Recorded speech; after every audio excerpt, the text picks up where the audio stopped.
you this day, dear Tyler? How are you all? Once again, we take this opportunity to thank each and every one of you for allowing this communication to occur on this day and in this manner. We thank you for the gift that it affords our civilization in being allowed to experience all the different perspectives that your civilization has to offer as we interact with each and every one of you individually and all of you together. On the note of perspectives, we would like to begin this transmission with the following idea that we would like to entitle 30 Points of View. Now, from time to time in these interactions, in these transmissions, we have described and explained to you that you are not always communicating with what might be considered exactly the same version of me from one moment to the next. In that our consciousness in our civilization has become, shall we say, less confined to time and space in our evolutionary state. You will find that sometimes an individual will communicate with a version of myself, of my personality structure, that may be of a certain age, and at other times they may be communicating with a version of my personality structure that is another age altogether, somewhere else along the timeline of my entire physical life. From moment to moment, my consciousness will shift to and fro, back and forth, up and down my own timeline of life, each discrete personality segment being called forth based upon the frequency and the vibrations and the needs and the necessities of the particular communication or question that is asked and the particular kind of information that is required. This sliding scale interaction, so to speak, is quite natural for my species at this time. Many times, many of you, to some degree, are also doing this, though you may not necessarily be consciously aware that you are. But you may be dipping into different versions of yourself along your timeline to pull forth whatever the appropriate emotional state or mental state or spiritual state needs to be for the kind of interaction and communication you are having, whether it be communication with others outside yourself, so to speak, or communication within yourself. To put a linear framework on it to some degree for you, you will find that in the average span of my physical life, which we have labeled as approximately 300 years of counting, there will be 10-year time spans that will represent more or less discrete personality segments that are engaged in these communications, not only with your world, but with other worlds, in that each 10-year segment represents a particular level of understanding, a particular level of evolution, a particular level of growth. It is broken down that way for convenience, and from time to time, therefore, you may be dealing with a version of my personality that comes from one or another of those 10-year spans. In that, my entire life encompasses approximately 300 years, as you understand it. You will find that, therefore, in the course of these interactions, you will generally be dealing with 30 different versions of my personality. All the way from what you might consider to be the 10-year-old Bashar to the 300-year-old Bashar, and anywhere in between. For the most part, on average, you will find that most of the interactions we have had with your society, since we have been communicating with your society in this fashion, have involved the 13th, 14th, and 15th versions of my personality. Meaning, in what you would consider to be the idea of 130 years, 140 years, and 150 years of my age. We will, for this communication, from time to time, this day of your time, and for the sake of illustration and for a variety of other reasons, impose upon our overall consciousness further timeline limitations and restrictions, so that it may be, for the purpose of this conversation, this interaction, and this transmission, more evident and more obvious that you are dealing with discrete personality levels of my existence, just to show you what the difference would be without the freedom to move up and down the timeline of my life, as is common for these interactions, so that you can begin to have a better sense, a stronger sense of the discrete portions of the personality that is me, that I call myself to be, as you are dealing with them in many of these interactions, but perhaps do not necessarily immediately sense as discreetly as you will this day of your time, because those limitations, those dividing lines, those 10-year segments are usually not enforced by my overall consciousness as strongly as they will be this day. These 30 different perspectives, these 30 points of view, collectively taken to be the personality I consider myself to be, each perform various functions in that they each represent different stages of understanding and learning in my society, in my evolution, in my growth as a being. And by seeing these discrete compartments, these discrete 10-year compartments, more strongly illustrated in this transmission, this day of your time, perhaps the resonance of each discrete personality segment, each discrete point of view out of the 30, will help put you in touch with more and more of the segments that you have created within your own unique personality structure over the course of your entire lifetime. And by resonating to each of those discrete segments within me, it might help you get more easily in touch with all the discrete segments within you for the purpose of integrating and blending those segments within yourself and become a more holistic being, as we usually reflect to you in the normal course of these interactions. So, from time to time in this transmission you will experience this. Not always, but from time to time. Therefore, let us begin this day of your time by once again thanking each and every one of you for the gift you are giving to us and allowing us to experience this interaction with you. And I ask in return, in what way may I and all of us, all 30 of me, now be of service to you. Bashar. You! Good day. Hi, Bashar. And to you, good day. Thank you so much, and the same to you and all of you, all your various parts. All of my parts.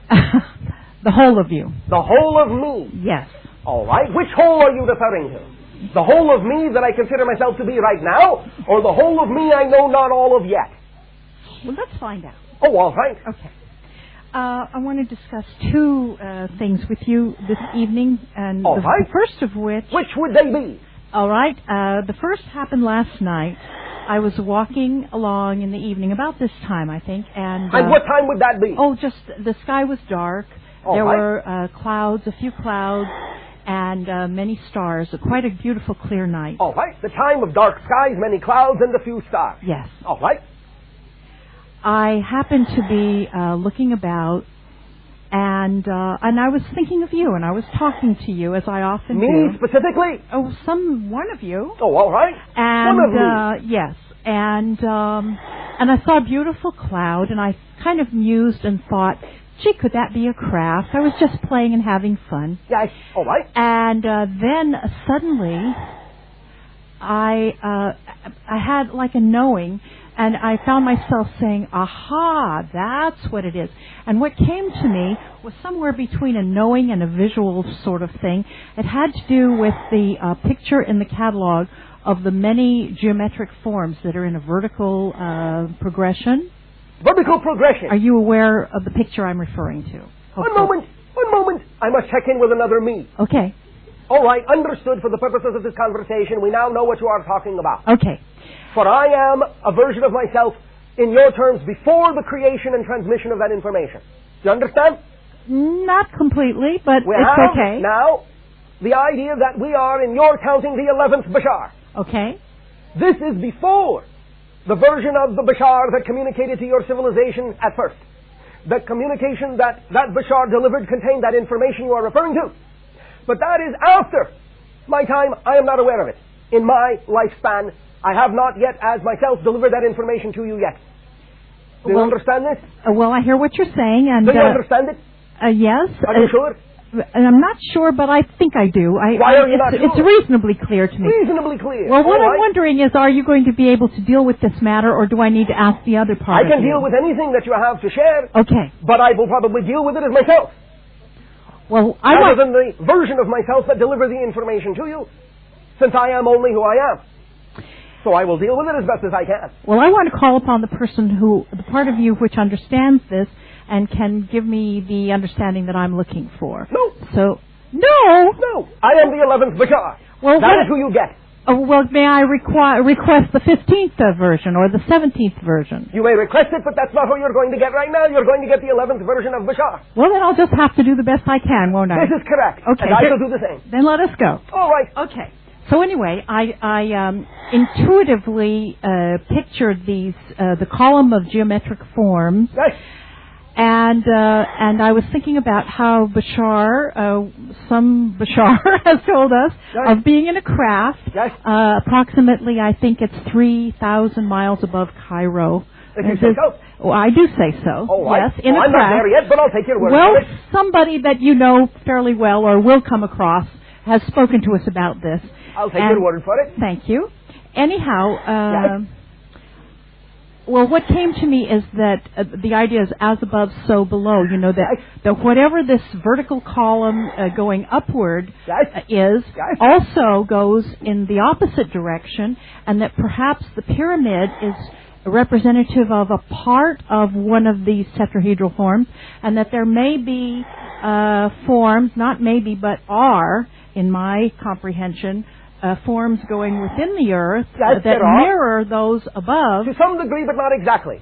Okay, well, this is what I want to know. How does this work, and what's this all about? How does this work, and what's this all about? Yeah, well, do the best we can here. All right, thank you. Understand that the idea is that there are forms that extend, as you would say, into lower and lower dimensionalities, and I suppose, for lack of a better term, you could say that interdimensionally they interpenetrate your planet Earth. But they are not exactly the same forms as are depicted up. The idea is that, yes, there are versions of those energies going down, just to use your terminology, but they are not exactly represented by the same form. For how could they be? For those forms are those forms, and they are representative of certain levels. Those forms are representative of certain vibrations as they have been given to you. Therefore, those levels that would be representative of the interpenetration inside your Earth will be represented by different forms. Are you following me along so far? Yes, thank you. The idea is to understand that they will be forms that will contain the essence of those ideas, but they will be seed forms. They will be more primal. They will not really have expression in dimensionality. What you have described as a pyramid is an expression in dimensionality. Those ideas, those energies, those seed energies that are below these levels will not be able to express themselves in any dimensional way that you could perceive from your perspective, because they will not be representative of dimensionality. They will be representative of internal ideas, internal to consciousness. They will not be representing themselves. They will not be projecting themselves in that way, because they represent the essence, the primal idea that ultimately gives rise to those forms you see expressing themselves higher and higher up the scale, up the ladder. So they will not contain or express themselves or represent themselves in the same outer appearance, but they will contain the same essential energy. Yes. Does that make some sense to you? It does. Then a question comes to me here. Is our Earth containing these seed or primal forms, is this like a birthing process? In a sense, yes. It is like the underlying skeletal process upon which planets and stars are formed, that then give rise to different versions of those planetary consciousness and stellar consciousnesses. The physical Earth you call, that planet that you live on, is an expression higher up the scale of some of these seed forms. But below that level, it is not expressed as a planet. Does this make some sense to you? It does. And, of course, they're not really interpenetrating your planet Earth, because they actually exist in other dimensions of reality. Interpenetration only is an expression, an illusion, an assumption, a convenient way of saying that they are below the threshold of what you consider to be your normal day-to-day reality. And even those that are above are not really literally above, but only vibrationally so. Does this make some sense to you? It does. Yes? I'm questioning Yes. how it is that I access this, what this means to me, and what I can do with this, or where is this to take me? I Why love does it this. give you cause for I don't question? know. It's so fascinating. It's Well, so if it is fascinating, and you are using your own imagination and instincts and intuition to call forth this image, why then does it present itself to you in the form of a question, as opposed to simply presenting itself to you in the form of information that you can decide to use however you wish? Okay. Since your imagination has called it forth, would not your imagination be capable of providing for you all the other information that would be beneficial for you to use it in? Absolutely. All right. Now, if it comes in the form of a question, does that not then mean that you yourself prefer that it come in that form? Apparently. Apparently so. Therefore, I would say yes, it is so, and obviously so. Make it obvious. If it comes in the form of a question, in some senses, you want it to.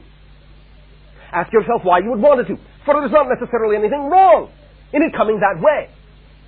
But in the way that you have framed it, in the relationship you have created to it, you create yourself to be in a puzzlement, in a conundrum. I don't need to be. No. If it comes in the form of a question, accept it as such. And work with it as such. And do not assume that the question form that it comes in is preventing you from being able to work with it. On the other side, as you say, of the coin, you will find that it doesn't necessarily have to come in the form of a question.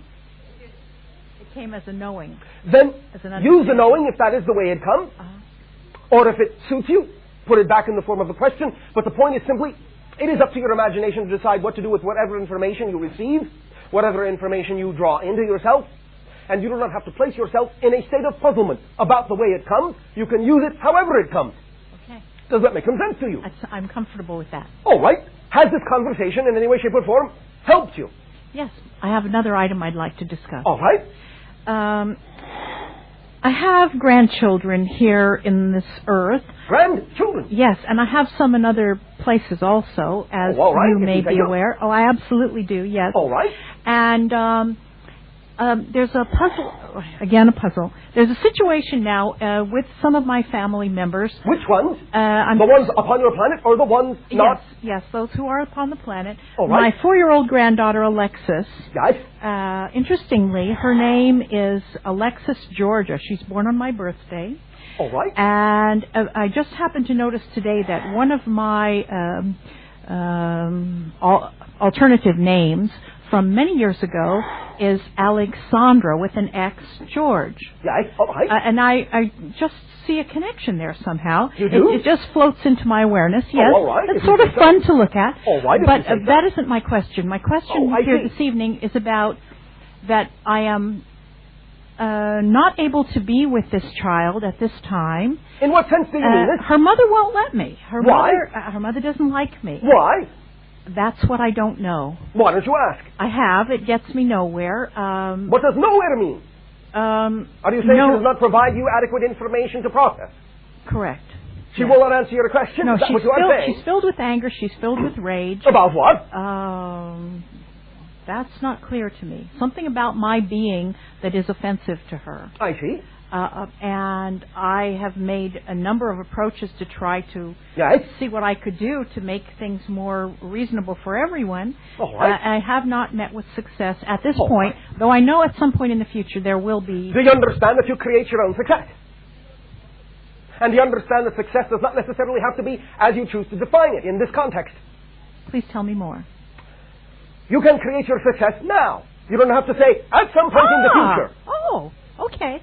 Your success begins by simply unconditionally loving them, and that means fully unconditionally. If they do not want to interact with you, that does not take away your power and your ability to unconditionally love them and support them in whatever journey and process they are going through. Okay. At the same time, you can certainly look within yourself to see if at some point in the future, when there may be more willingness to communicate with you, that there are not things within yourself, in your relationship to them, that you can discuss and bring up, that might, shall we say, get to the root of why they may feel the way that they feel, Okay. But the idea really is that you can create your success now by knowing that you can love them unconditionally as they are. I know that. All right. I have been working with that, and it's It is really, not something that you work with. Well, it's just something I remember. Yes. And it is something I that you do. I do love them. Yes. Unconditionally. Unconditionally. Unconditionally. Okay. But that isn't the question. Yes, it is. Okay. Well, that's not what I had in mind when I started this discussion. Then you are scattered. I don't think so. Let me. I do. Okay, well, you're entitled to your view. May Yes, I finish? I am. Because it's the only one that I have. Okay, well, I'd like to share my view. By all means. Thank you. Share your view. Well, my view Yes. is because everything is a reflection, Yes. everything is in relationship, Yes. and I know I have loved ones who are in other places, dimensionalities, or however that may be. Yes. I am somehow seeing that I've created this situation. In some senses, yes, of course. And I think it's to serve something, but I'm It not, always is. Okay. But I can't figure out what. Well, that's why I'm speaking to you. Because you can't figure out what? I thought perhaps you could shed a bit more light on this So you're saying that I need to because you can't figure out what, yes? Well, Is that what you're saying? No, but... Then what are you saying? I think you can cut to the chase. Because you can't? You can do it more easily and quickly. I can? How? It's your life, not mine. How can I do it? I have my view. You have yours. You said so yourself a moment ago. True. How am I capable of cutting to the chase more quickly to your life and your view than my own? Somehow I thought you were able to see a part that maybe I was missing. Well, that's your mistake. Okay. And therein lies the clue for you. If you will listen, if you will get it, your assumption that I can cut to the chase more quickly than you is what allows you to experience yourself as bereft of coming to the point within yourself. You're also under the misassumption that the idea that you create your own reality necessarily means that those people that you attract into your life have to be an absolute one-to-one reflection of everything that you're going through, just because you have created them in your life.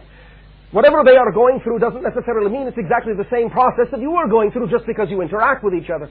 Okay. Just because you have co-created a relationship with each other doesn't mean that their process and their journey and their experience is exactly a one-to-one reflection of yours. Okay. But the idea is that it is an opportunity for you to learn unconditional love. Yes. It is an opportunity for you to learn how to cut to the chase in your own life, in your own point of view. It is an opportunity for you to stay centered within that unconditional love and to allow them the space to grow and change as they so determine is appropriate for themselves. Do you follow? Absolutely. At the same time, by getting into that centered space, it is an opportunity for you to do some soul searching and to find out within yourself what events you may have bought into in your life that you may have unwittingly passed on to your children, that may have allowed them to harbor certain ideas within themselves that are now being rebounded and reflected to you in this circumstance, and to see where and when you yourself might be able to make some changes within yourself. But I would suggest that you don't necessarily have to be so hard upon yourself. You know you are a loving person. You know you are doing the best that you can. Right. So, therefore, the point is, relax within yourself. Do not continue to place your power outside yourself by coming along to people such as myself and assuming that we can live your life better than you can. Okay. Are you getting the point? Yes, yes. That is, in a sense, to put it mildly, in linear terms, your mistake. Thank you. You are constantly thinking that I have a better insight into your life than you do.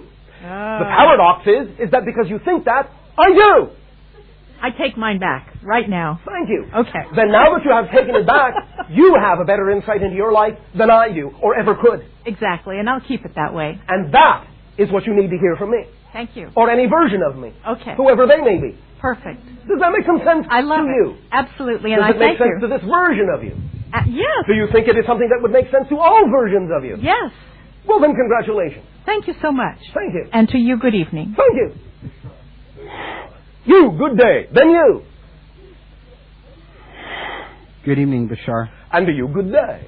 On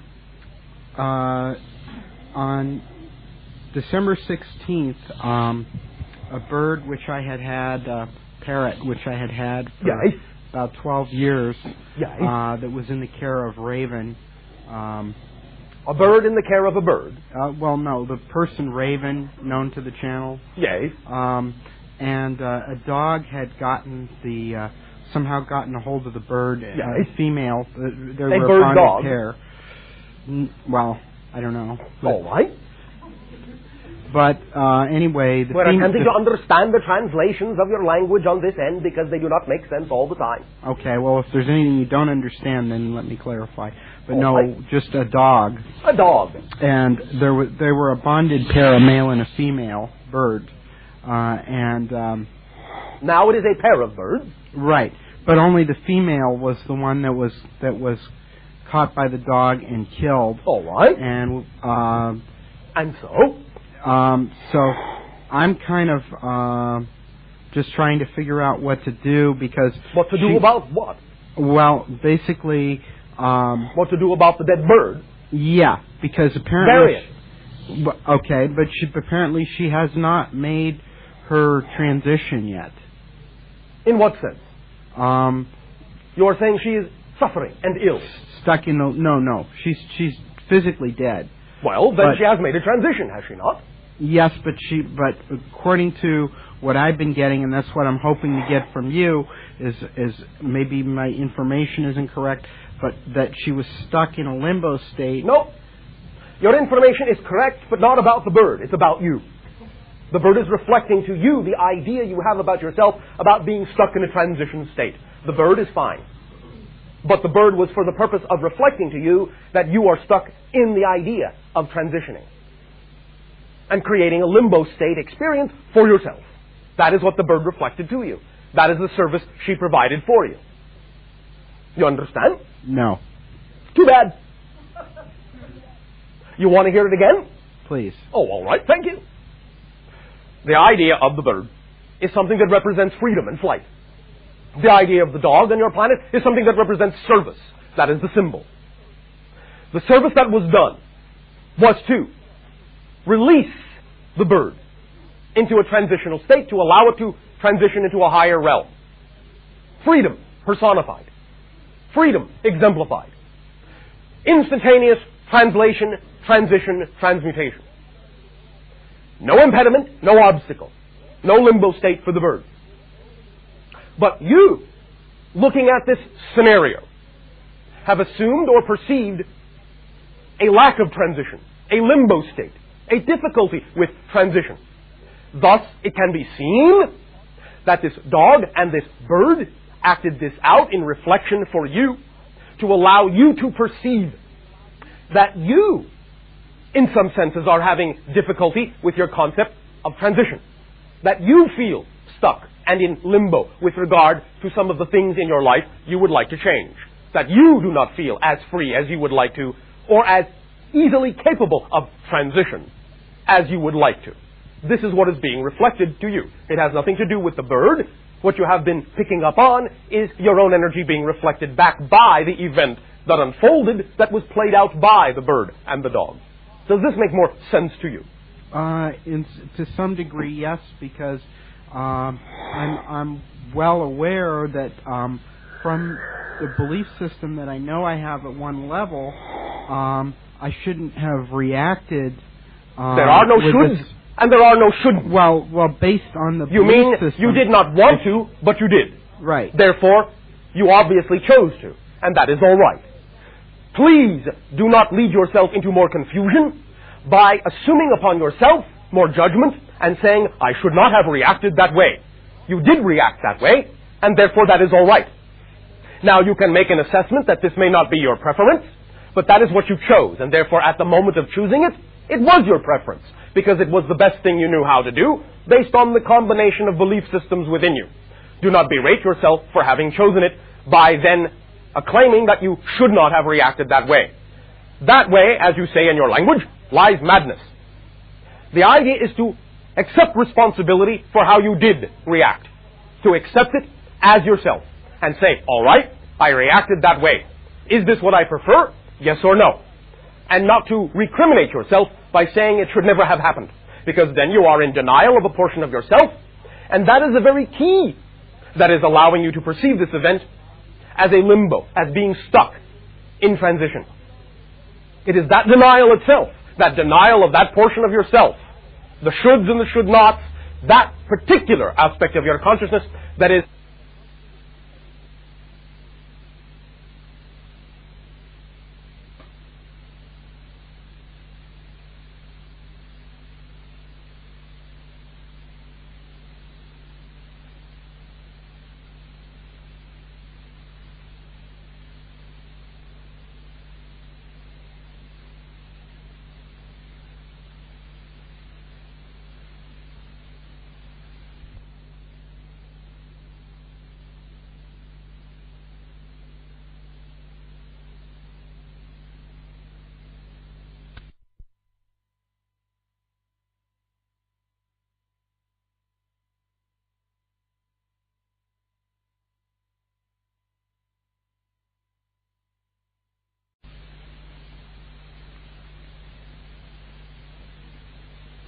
state that is not of my preference, and yet I'm trying to make it of my preference, but... What is the state that you are in now that sadness. you have said is not the state of your preference?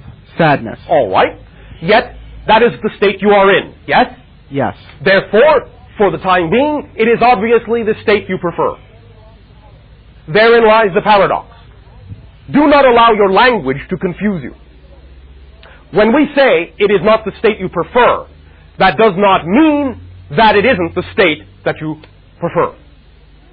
When you experience something, the only way you can experience it is because for whatever reason, to the best of your knowledge, it is the only state you are capable of preferring at that moment. The other use of the term preference is something else again. Therefore, let us make that division now. Let us make it clear that when we talk about the idea of what it is you might ultimately prefer, that doesn't take away from the fact that whatever you are experiencing now is obviously what you prefer to experience, or you wouldn't be experiencing it, because everything you experience is by choice. So, do not get caught in the confusion by allowing those two different meanings of preference to come into conflict with one another, as if they were the same meaning. For they are not. It is only the limitations of the language of your planet that has allowed this concept to be translated in the same word, and thus perhaps by implication and or inference, it is thought by your people to have the same meaning. Is this making any sense to you? Yes. And if I could, I'd like to ask you for one other piece of advice on the male. Yes. The surviving male yes. that was bonded to this female for yes. At least 10 years. Yes. Is there... you are the surviving male. It is the symbol of you. It is the symbol of the experience of choice that you have created from time to time in your life, of feeling bereft of a female reflection. I know that one ought to be clear to you, and that's probably why you lost it completely. Because it is the one that strikes closest to your heart. So we will say it again, for the purpose of reclaiming it. The male bird, in your terms, has been bereft of a female companion, a female reflection. The polarity, seemingly, has become imbalanced. You follow along so far? Uh-huh. Thus, then, is the reflection for you, as you have expressed many times, the idea of yourself as the lonely male, as being out of touch with the feminine reflection, as feeling cut off from the feminine side, whether in relationship or within yourself, is one of the symbols being acted out in this event and reflected to you. Does that make more sense now? Yes. Does that help you then have insight to see it this way? Yes. And to understand, as has been dialogued with you before by another version of ourselves, to understand that staying to some degree within the state of sadness that you feel is in and of itself all right, because it is what you have chosen, and it is only, paradoxically, by accepting the sadness as an all right way to feel that you will be capable of transforming it into joy. But until you allow yourself to let it be all right to feel the sadness that you feel, then you will not be capable of transforming it into joy. So there are no shoulds and should nots in this experience, only what is being pointed out to you in terms of how you have thought of yourself, how you have positioned yourself, and how you can use what it is you are choosing to benefit you, but the way to allow it to benefit you is not to deny what you are choosing. Do not deny the sadness in order to feel joy. That cannot happen. You must accept the sadness you have chosen to feel in order that what you have chosen can be transformed into something else. But you cannot accept it only with the idea that the only condition that you will accept it on is that if it changes to something else, for then it is a conditional idea and it is not unconditional acceptance. Does that make sense to you? Yes. Does that help you then? Yes, but that still did not answer a question which I'm trying to get from you, because you are trying to get a question from me. I'm trying to get an answer from you on what would best serve the male parrot, not the reflection I to just me. told you. I will say it again in another way.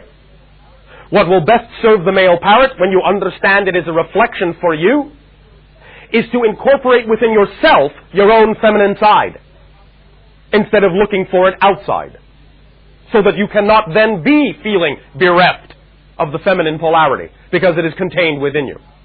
This is what the male parrot is reflecting to you, and when you allow yourself to accept the reflection that is being given to you in service, then the male bird will not necessarily need to reflect the bereavement that it may be reflecting to you now, because it is only reflecting your own. Does that make more sense to you? So that's yes and no, but I mean, in other words, I'm asking in terms of three-dimensional physical reality, should I get him another mate? Should I get him another... You can, but do not allow yourself to assume that the outward symbol of doing that will be, shall we say, a finish and a resolvement or resolution to the idea going on within you, and you will find that it may not, shall we say, ease the bereavement until you yourself have more integration within yourself that can then be reflected by the parrot and the new mate back to you. For you may, in physical dimensional reality as you put it, put a male bird and a female bird together, but it doesn't mean that a connection will ensue nor a relationship evolve if what they are attempting to reflect to you is the segregation and separation of that relationship within yourself. For until that healing takes place, no outward symbol will necessarily reflect the idea of bonding. Does that make sense to you? Yeah. Does that help you then? Well, how would you suggest I transform it? There are many ways, but we have already given you some suggestions, which obviously you have not heard. We will give you one more hint, and that is it. For that is the timing of this interaction, okay, and the personality you have called forth. Thank you. The one more hint is again, allow yourself more opportunity to accept the feelings that you have, whatever they may be at any given moment. Accepting them will be accepting yourself more, and the more you accept all of yourself in whatever form you may come, in whatever way you may experience yourself, the more you accept it, the more integration you will experience within yourself, and the more that can be reflected outwardly. Do you follow? I think so. All right. It will have to do for now. Thank you. Thank you. And the next.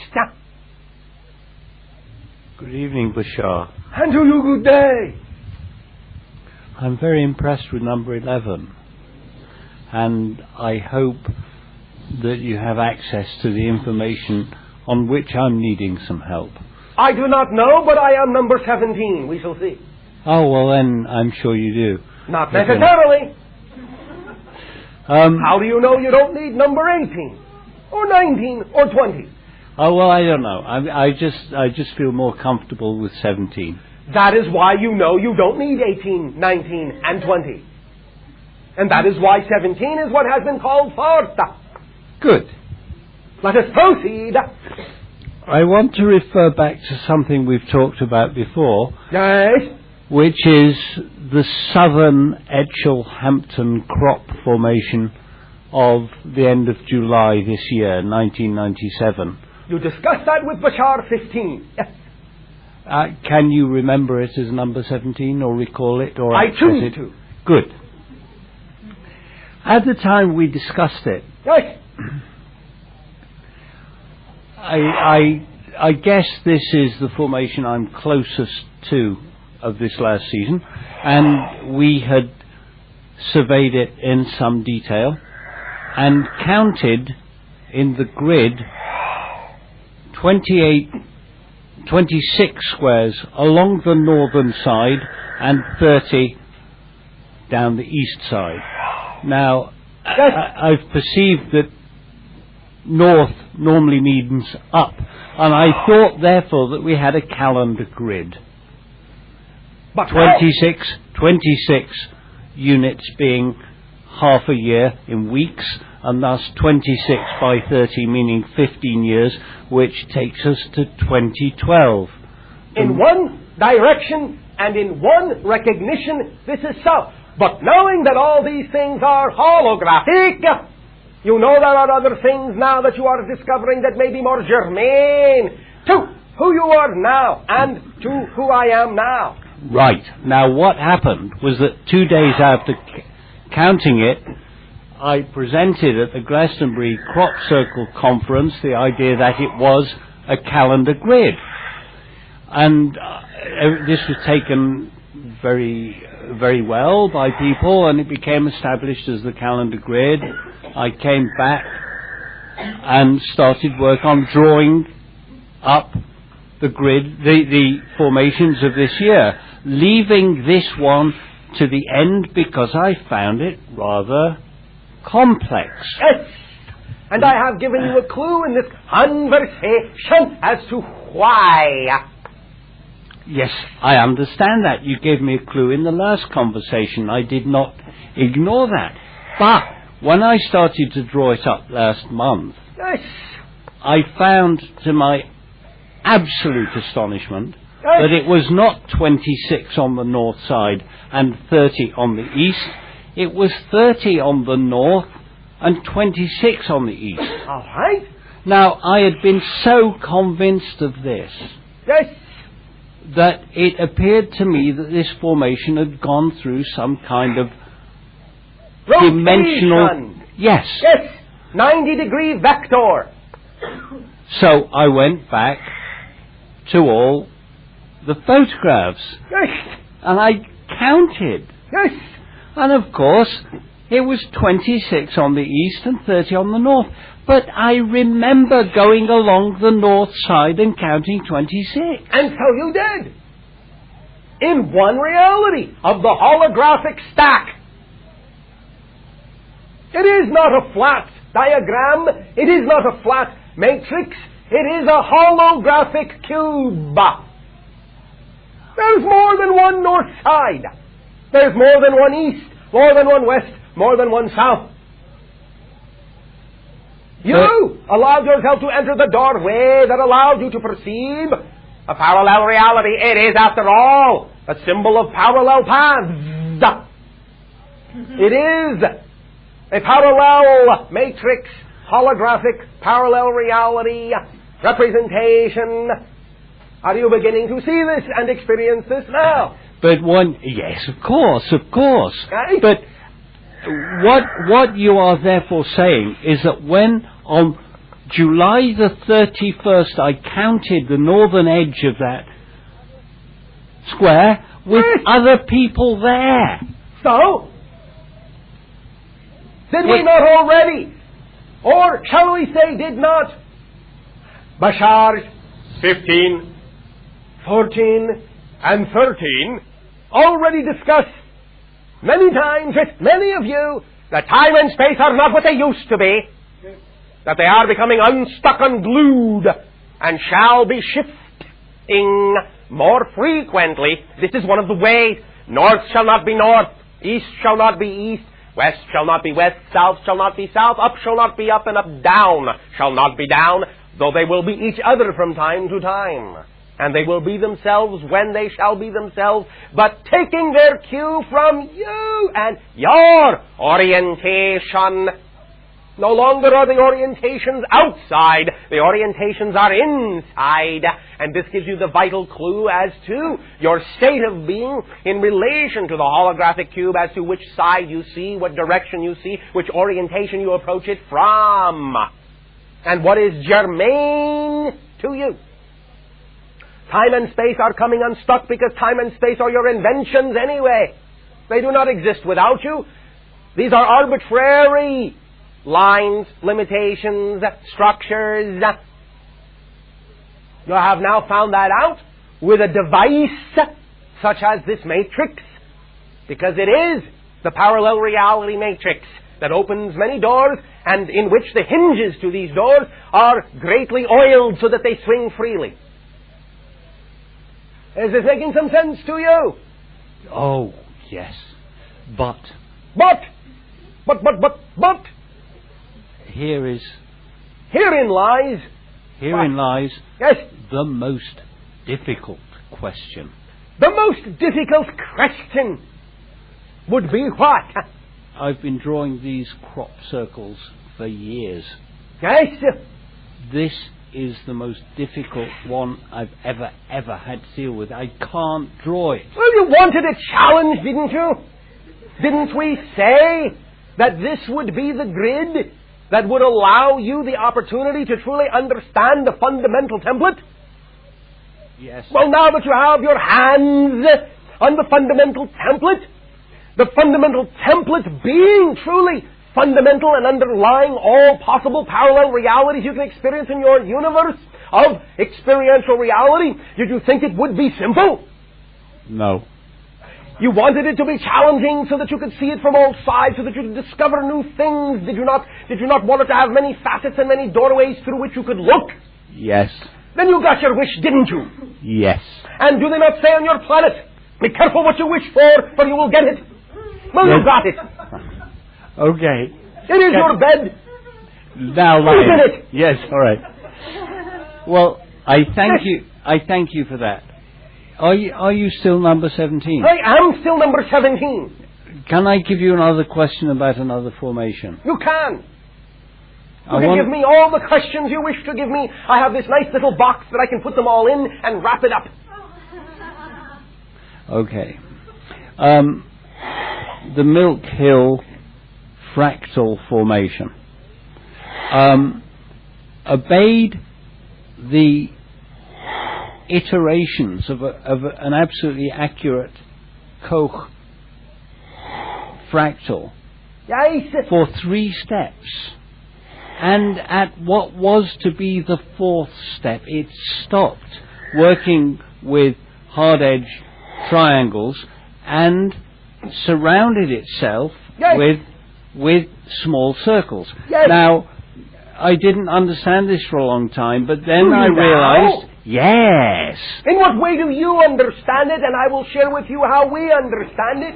good. Well, I realized that the larger of those surrounding circles mark exactly the position where the next iteration, the 4th iteration of smaller triangles would occur, and they in fact have the diameter of the side of one of those triangles. All right, but they are not triangles. And No. so, what do you understand about why this is so? Well, my crude and mechanical understanding, being an earthling in this dimension, is that... Do not, as you say, put yourself down. Okay. Elevate yourself, Okay. and you will understand. At that point, it seemed to me that to take the triangles one step further, that is, to make the triangles 1/3 of the next size, Yes? would be pushing the technology of crop bending to its absolute limit. Nonsense. It seemed like a good idea at the time. And it still is. But not in the reality that you exist in now. It is correct for one reality, but you don't live there anymore, so it won't work here.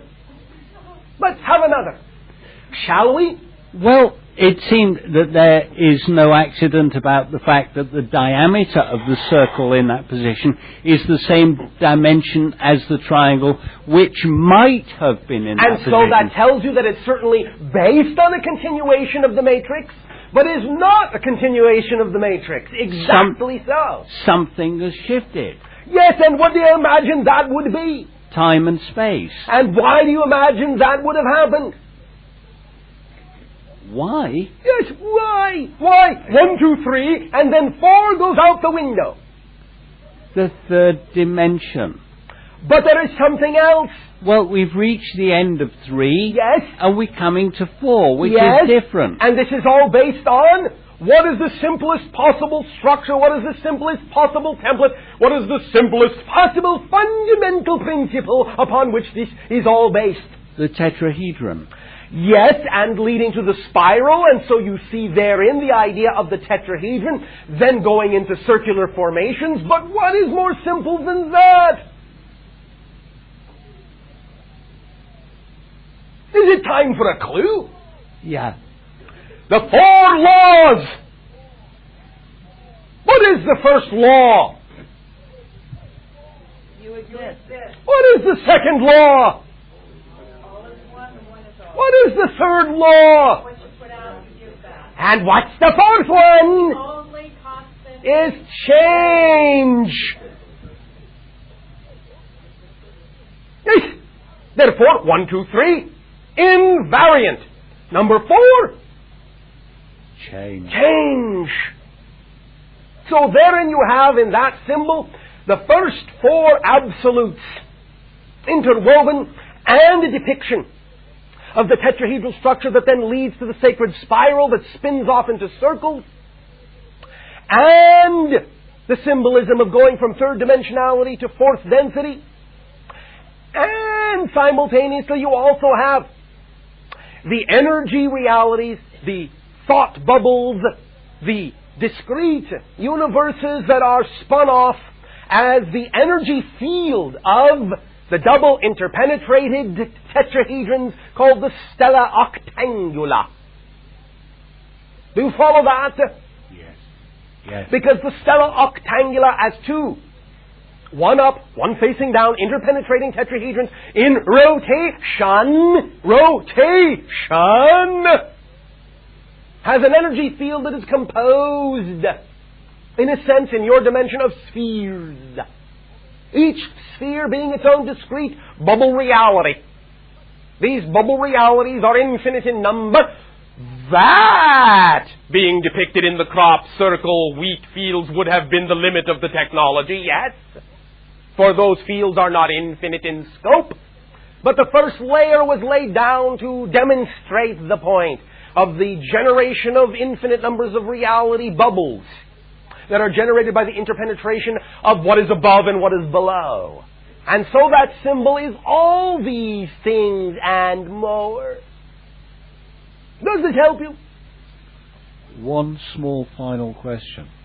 One small final question. I believe there is still some room in my box for one small final question for me to stuff in there. Yes? We've understood, thank you, why it went down in 3 iterations via the triangle and ended with the circle in the position where the triangle might have been. Why were there smaller circles in between all the big circles? I have already told you.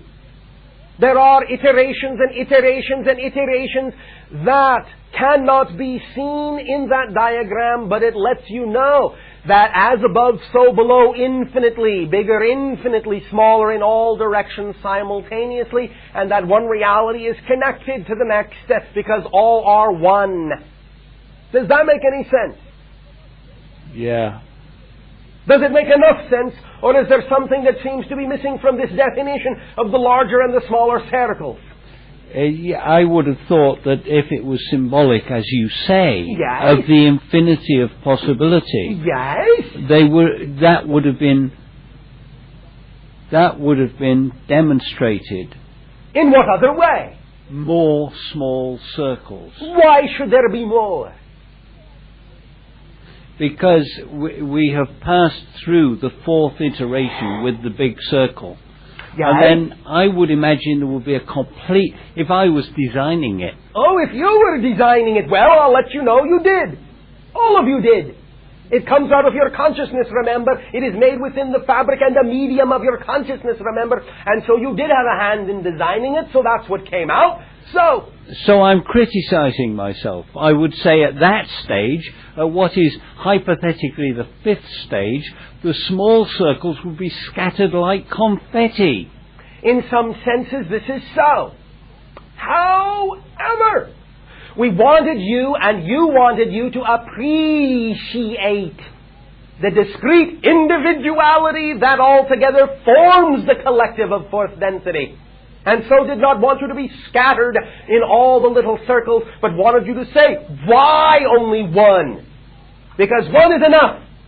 Because each of you are enough. as individuals to impact the whole. That's why we wanted to bring your attention, and you wanted to bring your attention down to focusing on the idea of the one is enough. The individual is enough. It is sufficient to cause massive change, massive transformation. That's why there's only one little one in between. Okay. Because one is enough.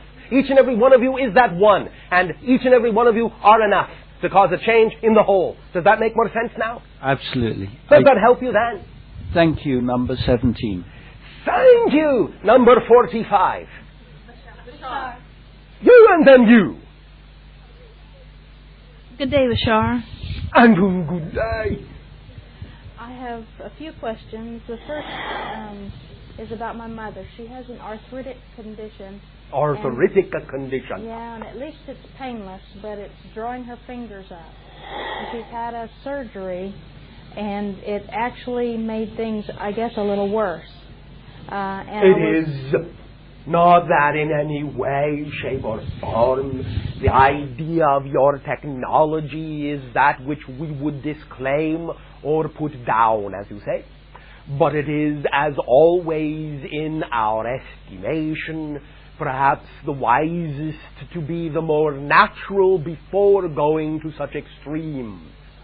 For there is not but anything in nature that will alleviate anything that is out of balance. Everything can be found therein, for it was designed as such, and this you know. Yes.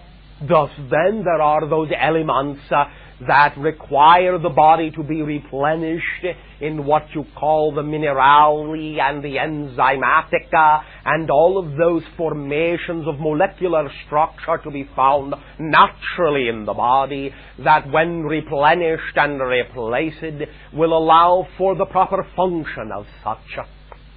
And what sort of replacements is she in need of? What sort of information may I offer her? There will be many works upon your planet that will be in evidence for your research into the natural minerals that are now being expounded, that are the essential oils of various substances, especially those that are, in your terminology, the long carbon chain essential fatty acids that are most closely linked with the carbon chain of 24 you find in your human brain. These will be the fish oils and those things that shall replenish in the body the long carbon chains to allow for appropriate lubrication and enzymatic interface and interaction. Thank you. And that brought up, I wasn't going to ask, but it brought up the fact that I had surgery this year, and I felt pretty good about it. As we have said, it is not wise to deny anything, for there is a time and a place for everything that exists within your sphere of reality. It is simply more a matter of making sure that right is applied to right situation, rather than running to this or that first, but to simply make an honest assessment of that which is most appropriate for the situation as it is deemed within your honest reflection and research before you proceed. Is that clear to you? Yes, that's clear. And I wanted to ask, it seems to be a core issue of mine. I may get emotional. It is, as usual with your species in this time of transition, that the emotions are stuffed into the core, and so when you approach the core, the emotions will out. Let them be, let them flow. It is wisest to allow this process to unfold. Be as emotional as you desire to be, for therein lies a true access to the core of your being. And this is the telltale signs by which you know you have breached the core of your essence. Thank you. How may we assist in the comfort and aid of the process of your emotionality and the definitions that lie underneath them? It's my imagination and my creativity. Your imagination and your creativity, how and in what way do these ideas trouble you? I felt as a child in kindergarten when asked to draw that they have been stolen. that your imagination and your ability had been stolen. Well, I was without imagination and creativity. This idea itself comes from your creative imagination, for how otherwise could it be that you could conceive of such an idea that your talent has been stolen except from your imagination and creativity? Thus you are using your creative imagination to make it seem as if you have none, and that is a very creative thing to do. It's not useful. It is useful, for all things are useful. It simply required that it needed to be pointed out to you that you were doing thus, and thus it becomes useful, and now that you know, you have used your creative imagination to make it seem as if you have none, and that is a useful thing to know. Okay, and now therein that you know this, you can decide in what other way to use your creative imagination that you have now discovered you have never been with.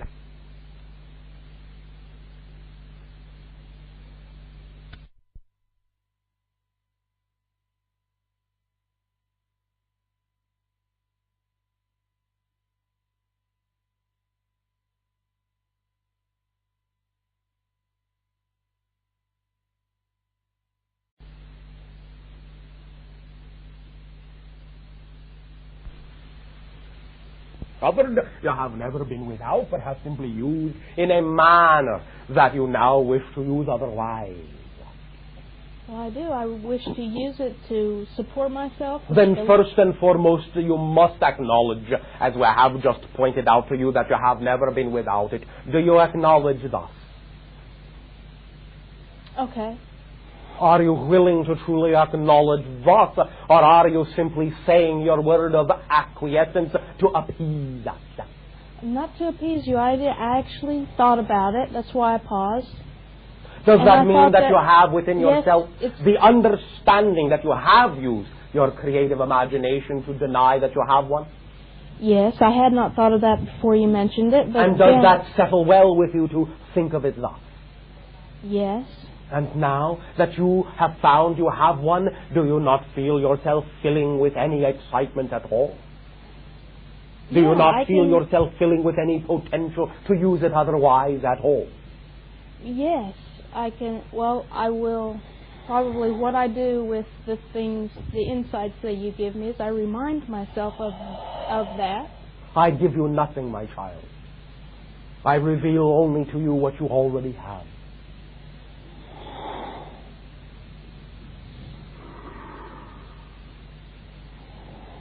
I urge you to give you yourself. For only you can give you yourself.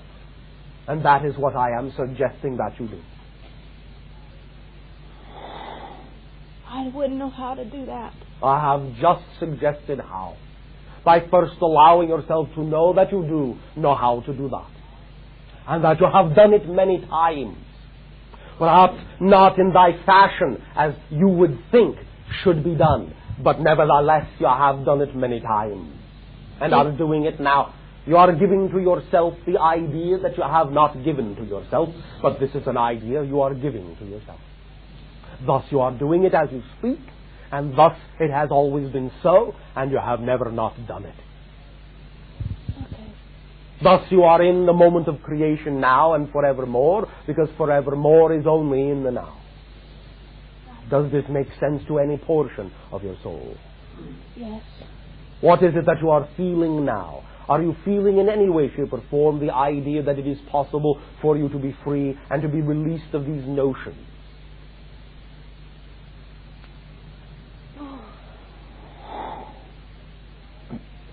Yes. Can you shower upon us with bright insight what you imagine this freedom in its ultimate form would feel like to you, and how it is that you would know once you had given it to yourself? Can you in any way, shape or form describe to us what the experience of this freedom you seek would be like? Freedom to go anywhere I want to go and do anything I want to do and help anybody that's in need. But do not deny the help you yourself must give to yourself, first and foremost, for without the help that you are then willing to give to yourself, it cannot be any help given to anyone else. Does that make sense to you? Yes. But I So don't- help yourself by knowing that you have the capacity to do so, and that you have always had the capacity to give to yourself, and that it has always been the product of your imagination, whatever it is that you have experienced. And thus in knowing that, you have helped yourself, and in knowing that you have helped yourself, you automatically have the ability to help all others, because you are now being yourself. Does that make sense to your soul? Yes, to my soul. But there are other portions to which it does not. Is that what you are telling us? Is that what you are telling yourself? Well, I think when I speak with you, of course, it's present on all layers, and then I go back out, and I somehow feel like I lack ambition. Then why not speak to us always? Why let the dialogue cease? For what reason would you discontinue this relationship? There is no reason. Then do not. For it is always here, and it is always present, and it is always now. Never end this dialogue, and realize, of course, that as you will continue this dialogue from moment to moment, it is not only the dialogue with us, but the dialogue with yourself that you are having. Then never end it by choice. Okay. Or should you decide to do so, then know that it has been by choice and through your creative imagination that it has been done, but not that it has actually ended, but only that you are using a portion of the continuing dialogue to make it seem so, for your own purposes of understanding. Yes, I understand that as well. Is this of help to you, my child? That's of help to me. It leads me to one last thing, and thank you very much. I guess, and one more thing on that is just that I feel like I was wanting maybe an exercise that would draw forth my creativity, but perhaps you've given it to me in that reminding myself to give myself to myself. This is one idea. But if you wish, in your own fashion and after your own kind, to literalize it in your own terminology, then by all means, grab what you have at hand to be that which you call paper and pen, and draw forth of yourself. Okay. In whatever way, shape and form your imagination sees fit, draw upon that paper the entire idea of the event that to you seems to represent the notion of drawing forth. And so it shall be. Okay. And then you shall have a marker upon paper to see, so that you shall say, herein is a document that attests to the fact of my creative imagination, for who else but me could have drawn what is on this paper? No one. And thus then you shall have a declaration of your own independence. Okay, thank you. May I ask you one other thing? You may. That when I continue the dialogue, most of the time, and you are aware that I have doubts at times. But those doubts are choices. Yeah, I know what they are. I know what they are. Then make them your own, and own them, and love them, and cherish them, for they are your best guides. Those doubts. Yes. There's information in them. Always. For there is nothing that does not contain information. For information is all there is within the organization of the one to itself. Okay. May I ask which Bashar I have? 28. Thank you. Good day. Good day. Unto you. And Israel. Bashar, did you mean me or Elizabeth? You, and then you. For it is, in that sense, a simultaneous bonding, and the questions therein shall lie within the same pouch. So begin. Okay. Good day. And to you, good day.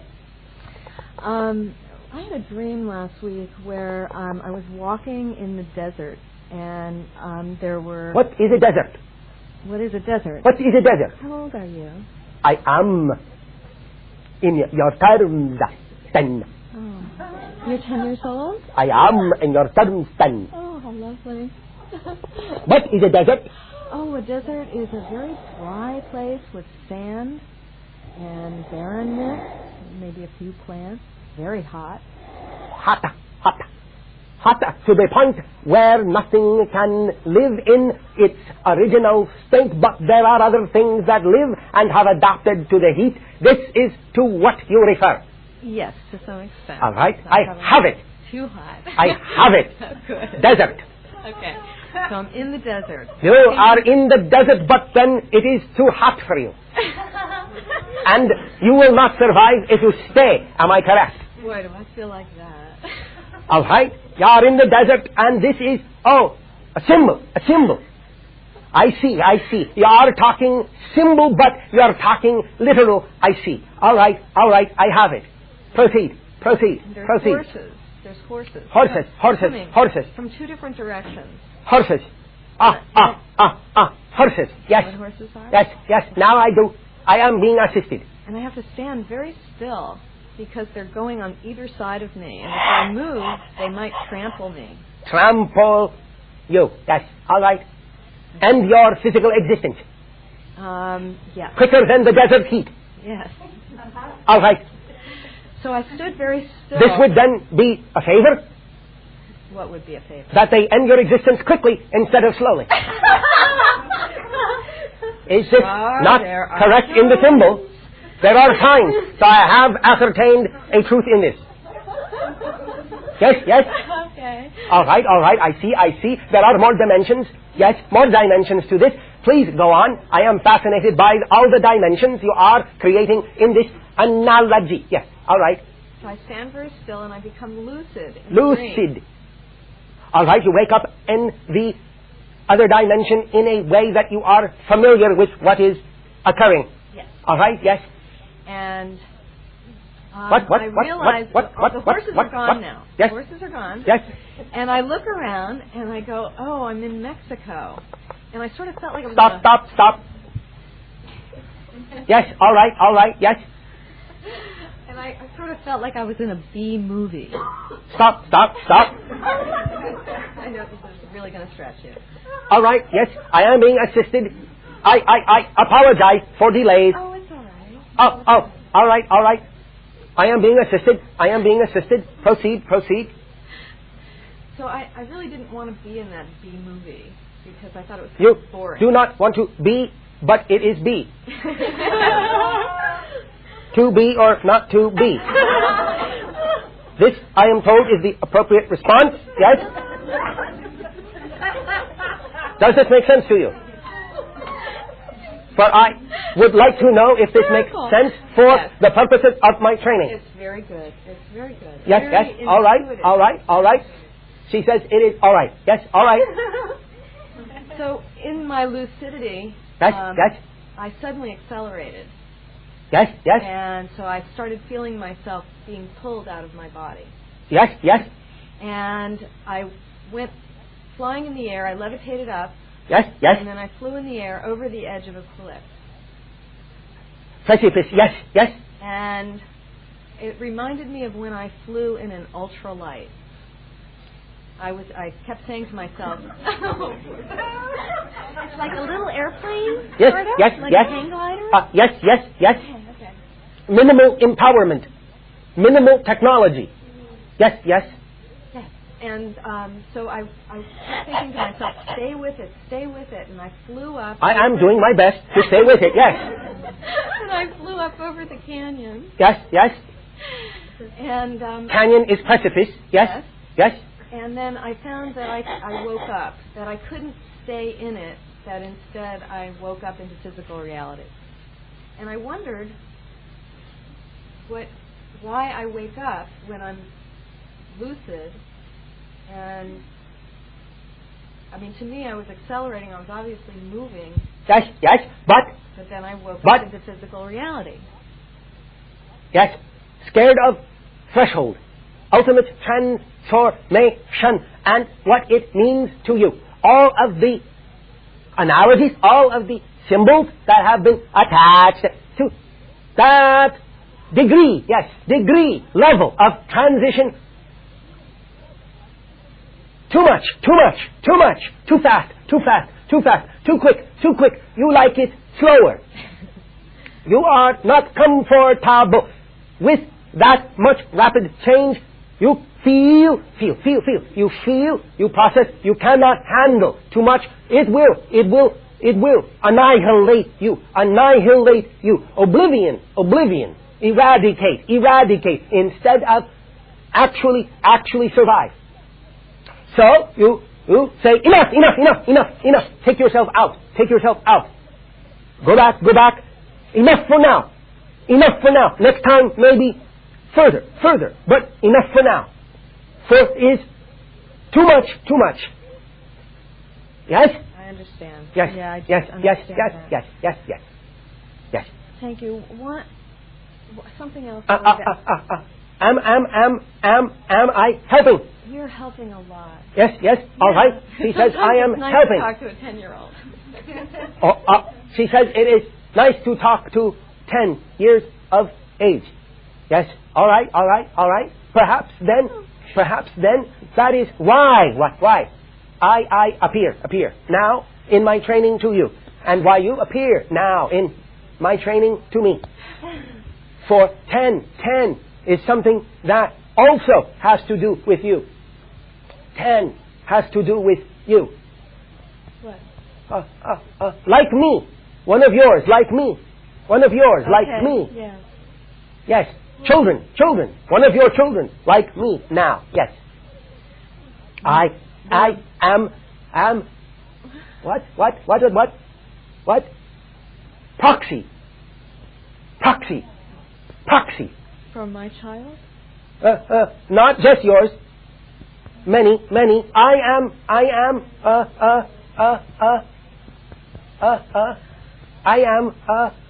chosen as spokesperson for my class, my generation. Yes.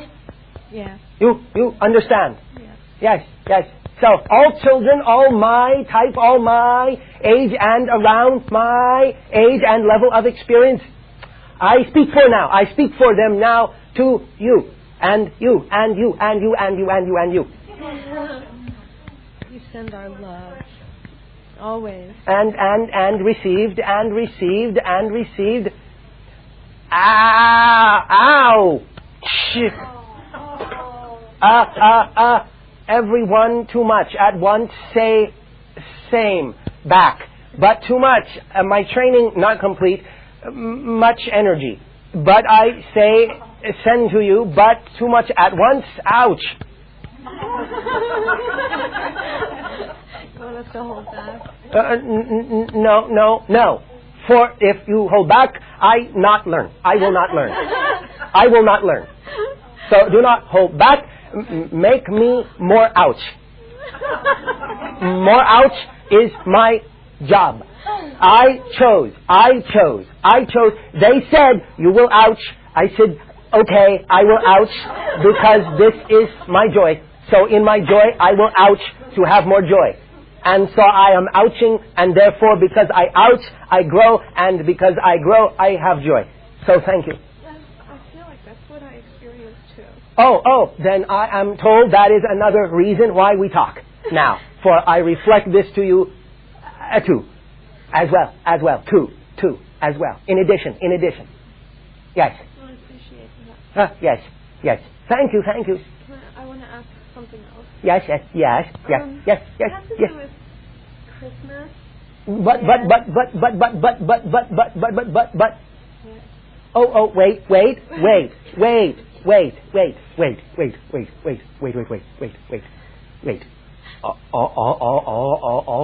All right. Yes, proceed. Yes. I have learned a little more. Yes. Well, part of Christmas is there's a lot of expectation that can be created. And I know that happens for me as well. That it feels like such a special time, and sort of the idea here is that all your dreams come true. All your dreams? Everyone? Well, no matter what kind? Well, all right. Well, did you mean that in another way? Maybe if they're promised. Promised? Yeah. If dreams are promised? If gifts are promised. Gifts are promised? And so there's expectation. How can a gift be promised? This is contradictory to the concept of a gift. Is it? Yes.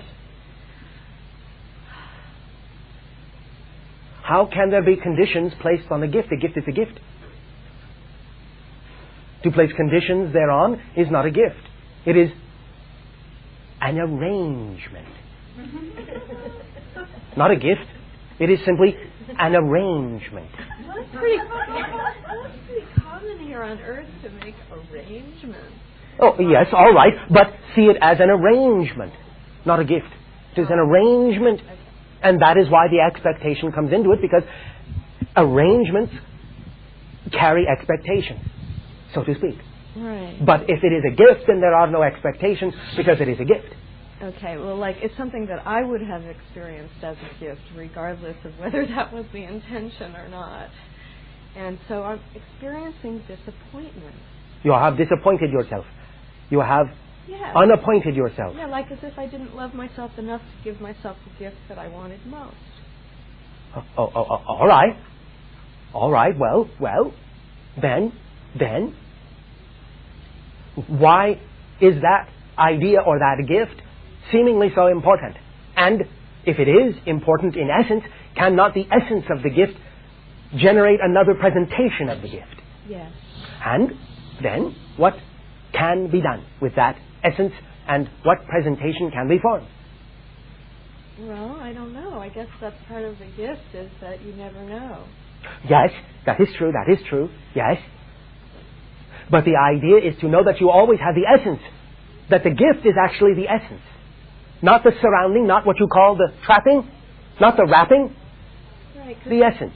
So, however it is wrapped, the essence is still there, so you always have the gift. Even though it may come with stripes, stars, polka dotties, as you say, green bow, gold bow, red bow, no bow, brown, paper wrapping, but the essence of the gift is the gift, not the wrapping. Not how it comes, but that it is the essence, and you know you have that in whatever way is appropriately wrapped for you. Yes, and I do feel that all the time. Oh, I well, do. not in this conversation. Well, yeah. So what happens is that sometimes I encounter experiences in physical reality that. You encounter nothing in physical reality except yourself. All right, so I have. There is no physical reality. I have been told this. I have experienced this. I know this to be true. There is no physical reality. Everything you encounter is you. Everything you encounter is you. So when you say, but I encounter these things in physical reality, it is the idea of encountering yourself. And you can ask yourself, why am I encountering myself this way? Yeah. How am I setting myself into this presentation of the idea of reality? It is not outside you. It is you. Right. You. And so I see a difference between what I experience in my internal reality. No, you see, you don't get it. There is no difference. Your outer reality is your internal reality. You see, your outer reality is your internal reality. So then it's the polarity. Well, in a sense, yes, but even sometimes to call them polarities can be, in your people, confusing. The outer reality is your internal reality. Punctuation, period. So, the outer reality, okay, so, because I'm experiencing something in my life where I have one reflection when I go within myself and communicate, and then I experience another reflection when I interact with other human beings on Earth. No. Both are created and generated within you. You must choose which you prefer. I know which one I prefer. But you are connecting. You are connecting. No. Listen again. The denial is the other direction. Not that direction. The denial is in the other direction. The idea is that you are generating both. All right. But then you say, oh, I know which I prefer. But when you say that, then you are still looking at the wrapping, not the essence. It's the same. It's the same. There is not two. Even if the actions in physical reality don't always look like it's the same. Yes. They're both positive. Yes, because you choose to understand you have the essence of the gift, which is in itself one energy, one kind of energy. And if you know you have that gift, if you know what that gift is, if you know what that energy is, then you know You know that it does not matter what wrapping is on the outside. You always extract the same gift from every circumstance and situation because you know it is something you already have. If you think that you have to be given it, if you think that it has to be in a certain wrapping for you to think that it is then receivable, then you are saying you don't have the gift already. You are denying that you have the gift by looking for it to be presented in an exteriorized wrapping. When you know you have the gift, then you can recognize the gift no matter what the wrapping looks like because it will always be the same essential gift, the same essential energy, the same essential feeling you already have within yourself that you know to be true. I'm willing to do that. Then do it. It just comes up sometimes when the reflection that I get in physical reality. Now, you see, there you go again. Reflection in physical reality. Reflection in physical reality. You see, you are basing it on when I get reflection in physical reality instead of I know the essence is here. I know the essence is here and focus on the essence and focus on the energy. And I don't care what happens. Well, that wouldn't be right either. I know what you mean, but you are closer to the truth when you say that. Well, you know, I've been living like that. But every once in a while, I really get into a strong state of doubt where I go, yes, I must be. Every once in a while, you choose not to.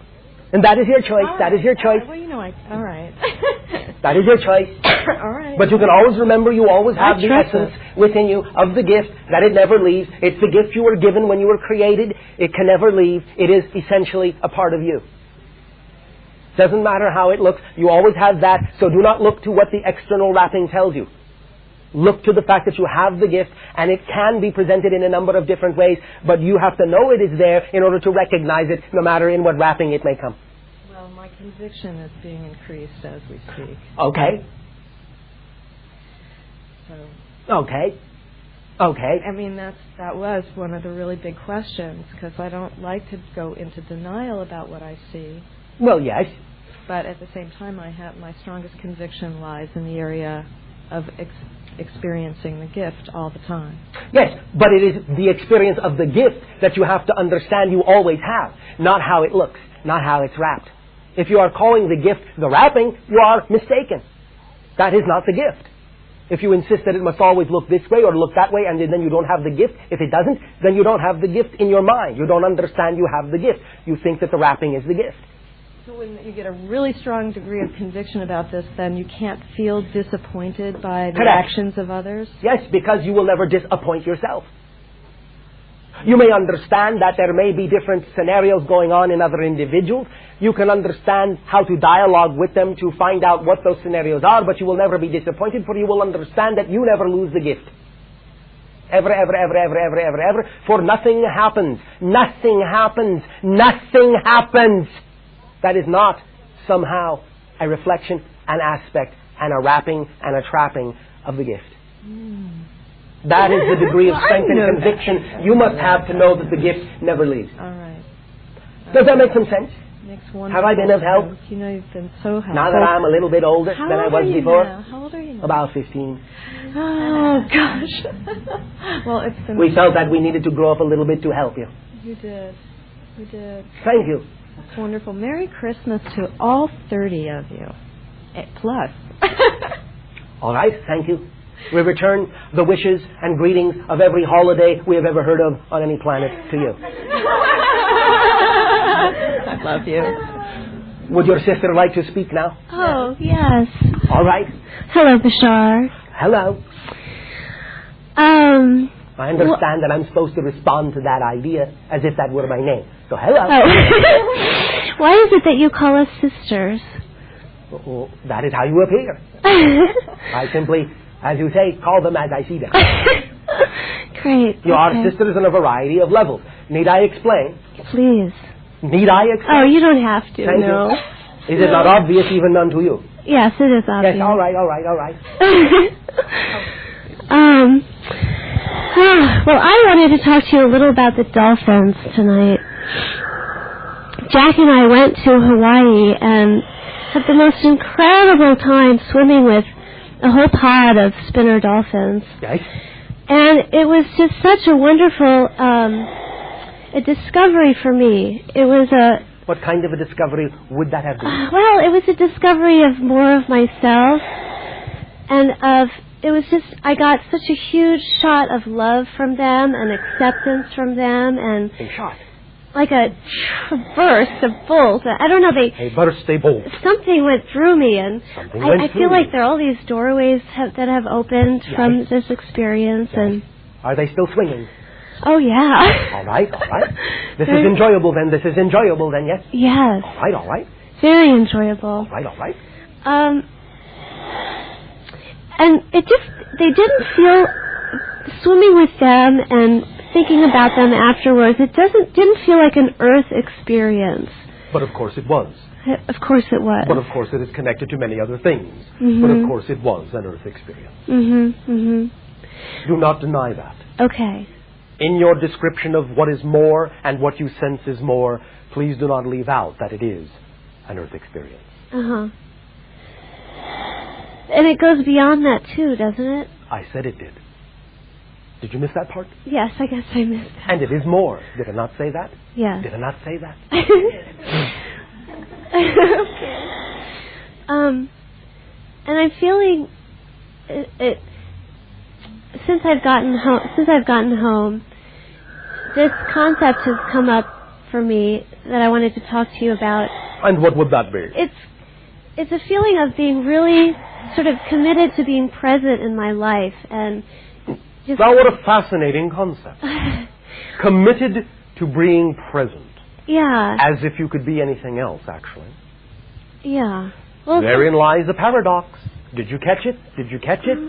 I don't think so. No, all right. Let's bring it into the light, shall we? Please. Oh, all right. Many of you have created the idea that you are not in the present, and so you have to create the idea of being committed to be in the present in order to be so. But in fact, the now is the only place you exist, so how could you be anywhere else? Being committed to being in the present is simply the act of knowing that you always are. It doesn't require the idea of the kind of commitment that many of you talk about, because the kind of commitment that many of you talk about involves some kind of an effort, some kind of a concentration, some kind of a focus. I am not going to take any of these away.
And if you would simply allow yourself to know that, you would not have to spend time using your energy to be committed to being where you cannot be otherwise.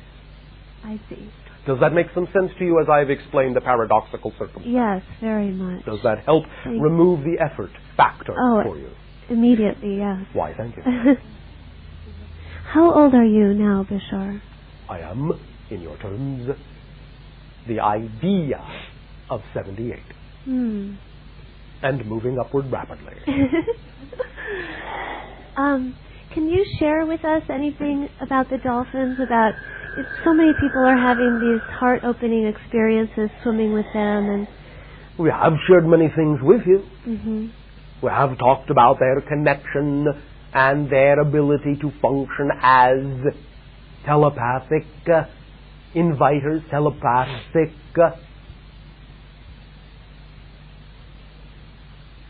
playmates for many of you, to open and increase those doorways within you, to urge those talents from you, to help you.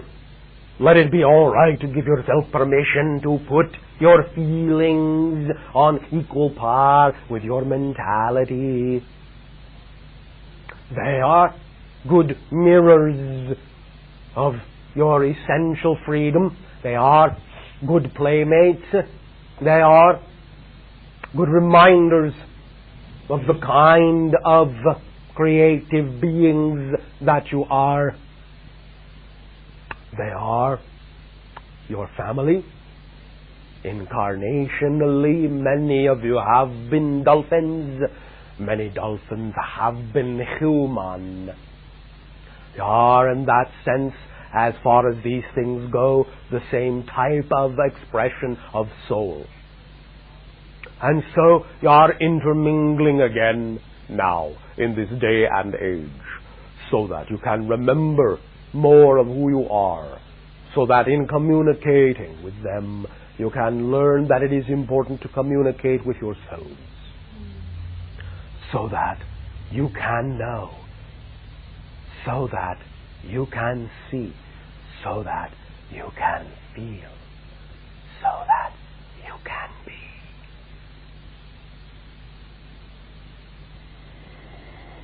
As free as they appear to be.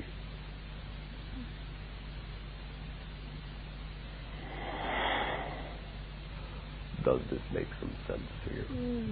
Makes beautiful sense. It has been given in the form that you call poetry, because they are poetry in ocean.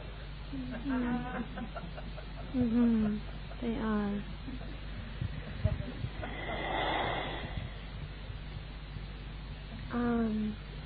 And is this presentation and transmission of any assistance to you whatsoever? Great help, thank you.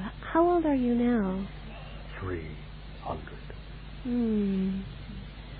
I am almost non-corporeal. I am almost on the threshold of all of my persona. I am almost on the threshold of the combined and collective consciousness that will represent all of my years in this experience, and in which I will find myself reflecting, and from which I will find myself guiding and assisting in spirit form all those who come after me.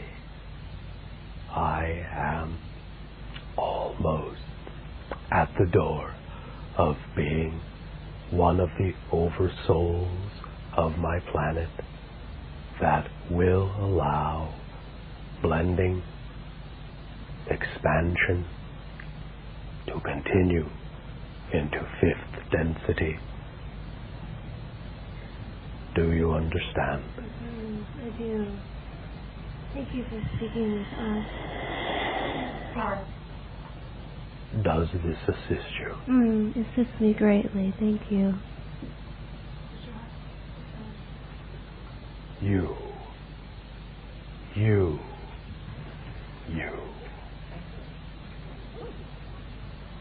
Proceed. Greetings. And you good day. Like the lottery.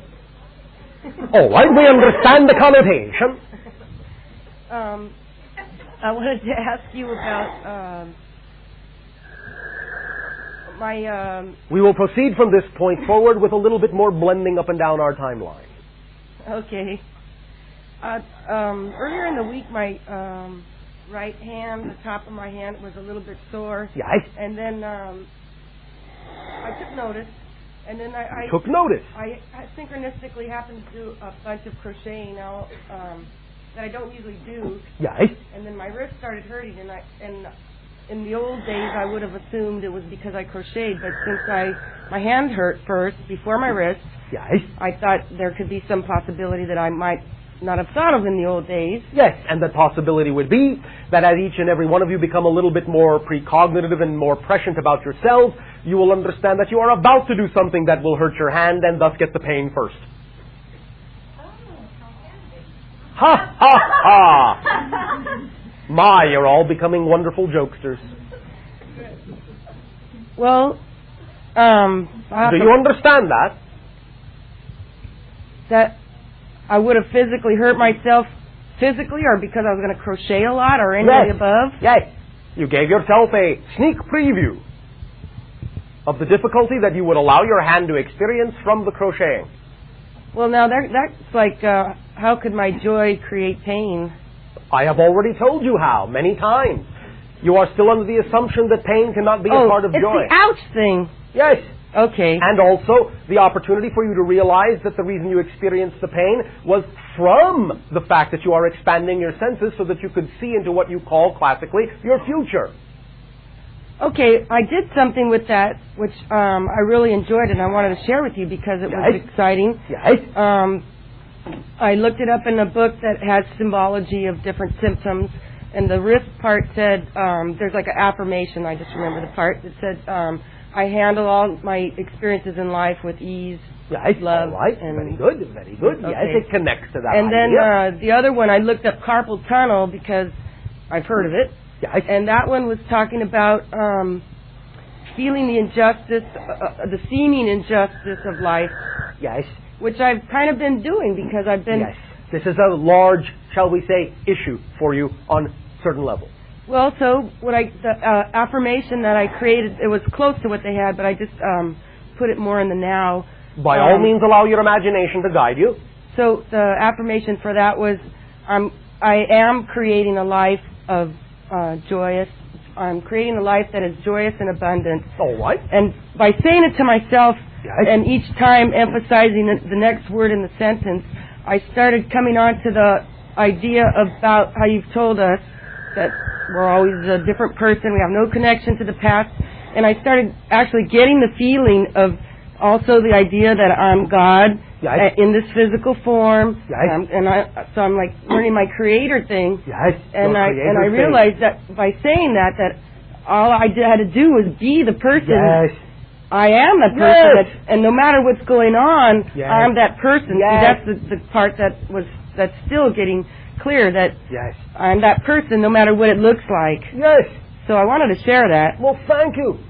The other thing, about a few weeks ago, my right leg was hurting out of the clear blue. I mean, there was nothing that I could connect it to in my own consciousness, and it was pretty sore. Yes. And I was wondering if that had anything to do with any kind of interaction. No comment. Okay, and the thing with my wrist, it was like the next day it was better, so all right. I knew it wasn't anything serious because it wouldn't have been that quick. Sounds like you have the situation well in hand. Yeah, I wanted to share that with you. And one question. Yes. You told our friend, the teacher, about hemp oil. Yes. And I have some resonances with her, and I see connections, and I was wondering if hemp oil would be appropriate for me at this time. For many individuals on your planet, you will find that to some degree the ingestion of that substance will allow the replacement of the essential fatty acids in the body as they are required. Simply be judicious about the amounts. It does not have to be much. Can we play the association game tonight? You may go ahead, but we will move on now to the next person. I love you. I'd love to you as well. Number 2.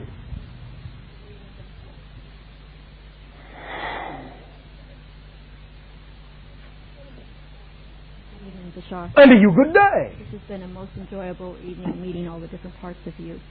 We always have great joy meeting all the different parts of all of you. We thought you would like to see what it is like. Okay. Could you do a body scan on me? Done. All right. I have some questions about what has been happening within my body, particularly the head area. Yes. What about it? Well, there seems to be a lot of movement around that I'm experiencing as discomfort this week. In what sense do you describe the concept movement? Well, what is the sensation you are defining? It feels at times almost like there's a pulsation in different parts. Of your head? Of my head. Around what regions? Well, it varies. Sometimes near the eye, sometimes back in this area, which is This being? The left ear above that, towards the back. For how long have you been experiencing these sensations? For quite a while, but not... Quite a while means what? Well, several months, but not the intensity that it has been this week. It's been very intense. All right, and? In addition to that, I had an accident with a knife, and I really sliced my finger. All right. I used Reiki on it, and so the pain has been very minimal, but yes. I did a number on it, and then today I fell. Which number did you choose?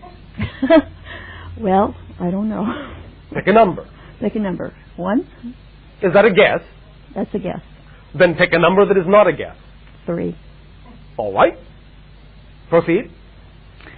And then today with the fall, and I'm just wondering what am I reflecting to myself with this? Why did you pick the number 3?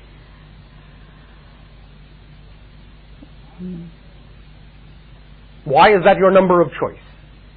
I've always been partial to 3. It's part of my birth date numbers and other Do things. things come to you in 3s then? Head, cut, fall? It seems like there are a series of 3s in my life. Series of 3s. All right. Describe your joy in one sentence. Your greatest joy in one sentence. Becoming. Becoming what? All that I can be. All right. Describe it now in terms of any expression in your physical reality, creatively. Creating, teaching, loving, expressing, being, planting, growing.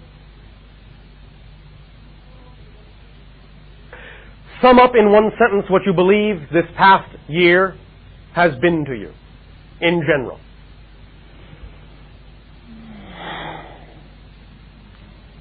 Expansion and freedom in allowing it to be what it will be. Is there anything within your awareness that would be afraid to expand beyond a certain point? Is there any dire consequences in your mind to your expansion? I hadn't thought so, but I'm getting some feelings about you saying that. Then, if you can, describe and define what is behind the feelings. If you were to simply allow yourself to expand as fully as you know is possible, what do you believe or imagine or fear would be consequences that would be less than desirable in doing so?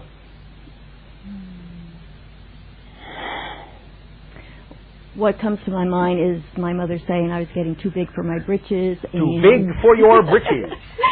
And pride goeth before a fall. And Oh, who do you the fall. think you are anyway? Who do you think you are anyway? Well, you've hit one on the head. Ha ha ha. You are beating yourself up.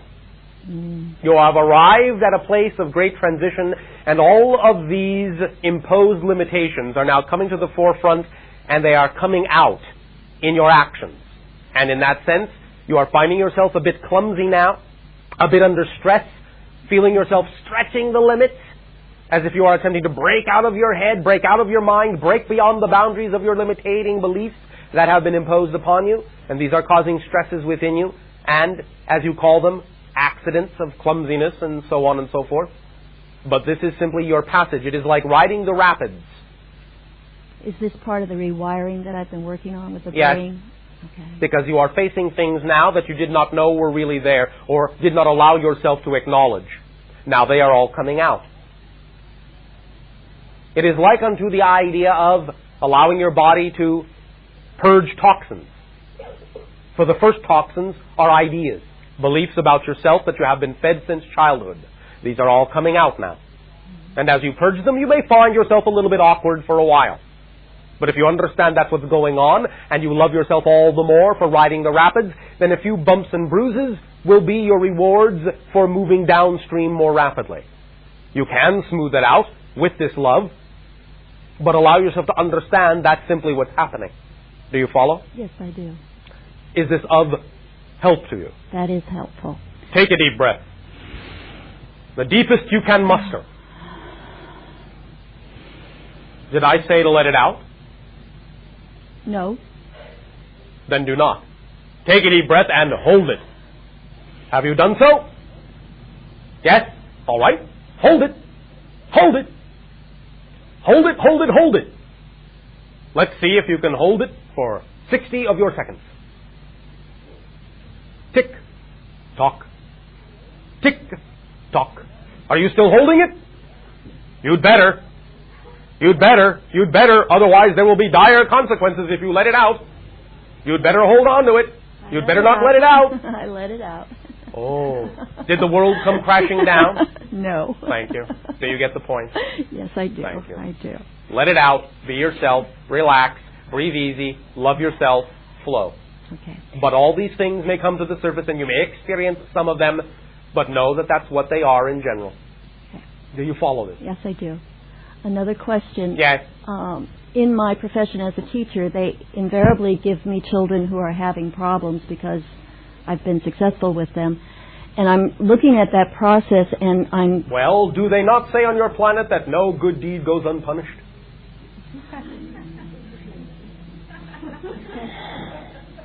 You lost me there. In that you are so good, you are given more problems. Oh, yeah. More challenges. Yes. Yes. Okay. Which is a sign that you are doing your job well. Okay. I was making a connection earlier this week to the process you were talking about in the cloning. Yes. I forget the exact term you used about deprogramming Yes. the cell or the DNA.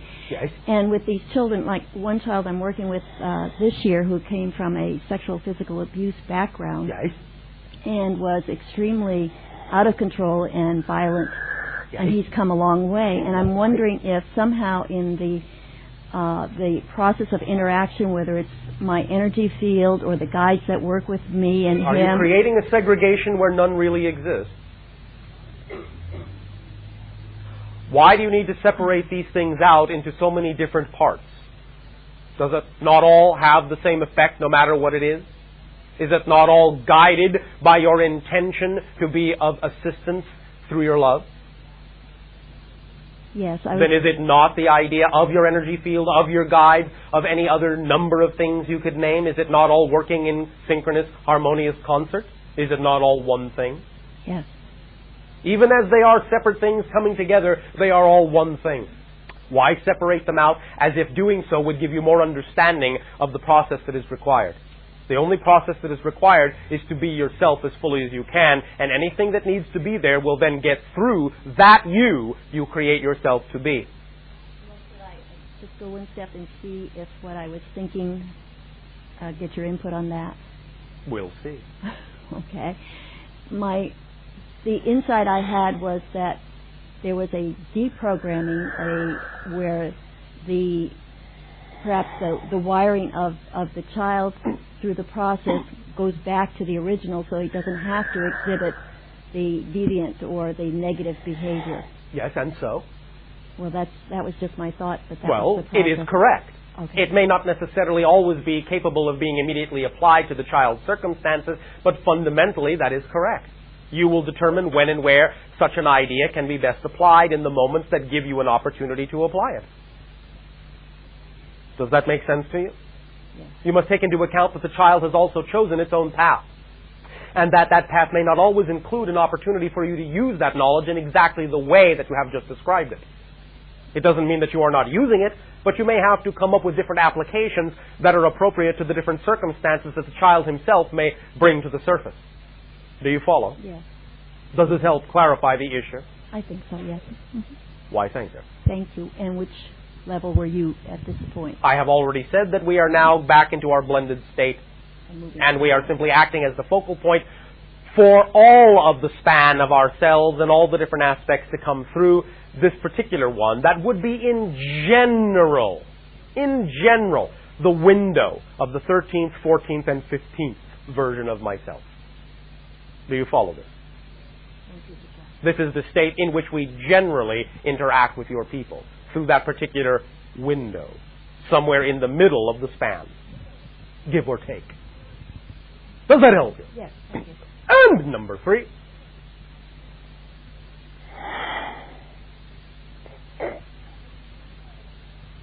Good day, Bashar. And to you, good day. I wanted to thank you so much. You are so very welcome. During our last interaction when we spoke about Christ and the Tesseract, Yes. and we had that conversation. Yes.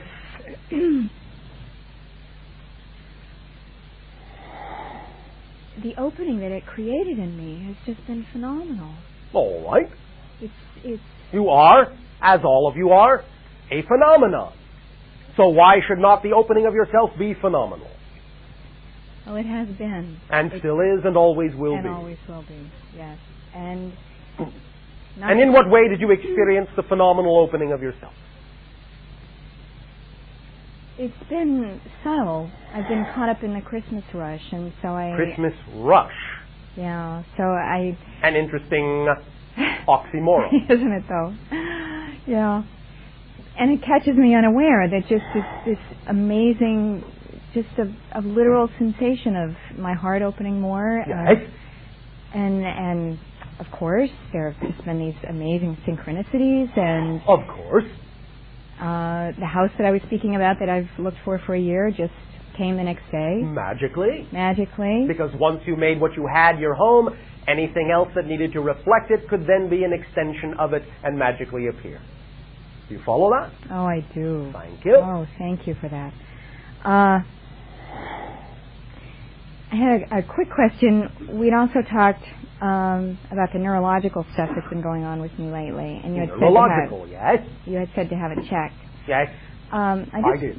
Yes, I'm going to. I have an appointment, Oh, but all right. I wanted to ask if part of the exacerbation has been during the time when I've been taking this channeling class, Yes. and I find that when this kind of strange, uncomfortable sensations. I will not take that personally. Okay. Correlate to when I'm channeling more frequently. Yes. Does that have a great deal to do with it? Do I still have to have it checked? Yes, you do. Okay. And yes, it does. Okay, it's both. Yes, it is. Okay. And the other thing I just wanted to ask you about, Chloe, my daughter. Yes. I hadn't really thought about this, but we were waiting in line for Santa Claus, and she said, now we have not ever discussed the hybrids at all. I think she's a little bit young for that. And she looked at me and she said, does Santa Claus visit the alien children also? And it just struck me. And then a little while later she was talking, we had this very disjointed, strange conversation, and she said, she was talking about Augusta, and she said, it's an alien child. Yes. Is that one of mine? In a sense, yes. It is a part of the extended family. Part of you, but part of something else and part of others. Okay. My heart has just been going there, and I wanted to know, other than extending my love, is there something that I can send that direction for Christmas? What is there that is more than your love? Is not everything contained within it? Of course. Well then, That's sufficient. it is. Is that sufficient as my gift for you also? Yes. And we thank you for your card. You're welcome. There was not quite enough postage to reach us, but we got it anyway. I thought you might. I love you deeply. Thank you. Our very much. unconditional love to you and to all of you, for at this time we extend once again to each and every one of you our heartfelt appreciation, and to remind each and every one of you that you are, no matter what season it may be, no matter what holiday you may choose to name, you are your own spirit of the season. Our unconditional love to each of you, and good day.